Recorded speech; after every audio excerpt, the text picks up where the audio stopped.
کل مجھے میرے واٹس ایپ نمبر کے اوپر کوئٹہ سے ایک عورت کا وائس میسج آیا جو کہ کسی ہاسپٹل کے اندر نرس تھی. اس نے مجھے کہا کہ آپ میرے بھائی ہیں لیکن پلیز میں آپ سے کال پہ بات کرنا چاہتی ہوں. میں نے اس کو کال کی, اس کی بات سنی.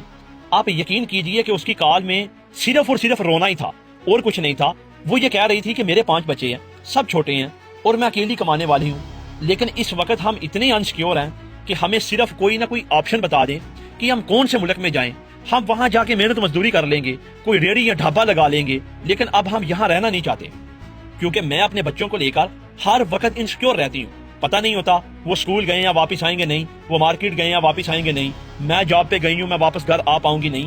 اس قدر حالات خراب ہو چکے ہیں کہ وہ BLA کے دہشت گرد سرعام سڑکوں کے اوپر پھر رہے ہیں, اور ہمیں نہیں پتا وہ BLA کے ہیں یا کون ہے, لیکن ہمیں یہ پتا ہے کہ وہ دہشت گرد ہے. لیکن خدا کا واسطہ ہمیں کوئی آپشن بتا دیں, یہ میں آپ کو قسم اٹھا کے بات کہہ رہا ہوں. اب مجھے بتائیں, یہ جس کو اسلام کا قلعہ کہتے ہیں نا, اگر یورپ والے یا مغرب والے تھوڑی سی ویزوں میں نرمی کر دیں نا تو یہ اسلام کا قلعہ خالی ہو جائے.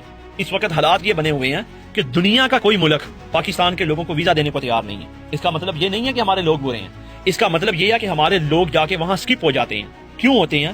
کیونکہ وہ ملک سے جب باہر نکلتے ہیں نا تو پھر وہ واپس نہ آنے کی قسم کھا لیتے ہیں کہ ہم نے اس جنگل میں واپس نہیں آنا. اس کو جنگل بنا دیا گیا ہے, یہ ہماری پاک سرزمین ہے. ہمارے ملک کے نوجوان کو پوری دنیا میں پسند کیا جاتا ہے, یقین کیجئے. کام کرنے والے لوگ ہیں کچھ ہڈ حرام کو چھوڑ کے, لیکن اس کے باوجود لوگ بیچارے ذلیل ہو رہے ہیں, ایئرپورٹس کے اوپر دھکے کھا رہے ہیں.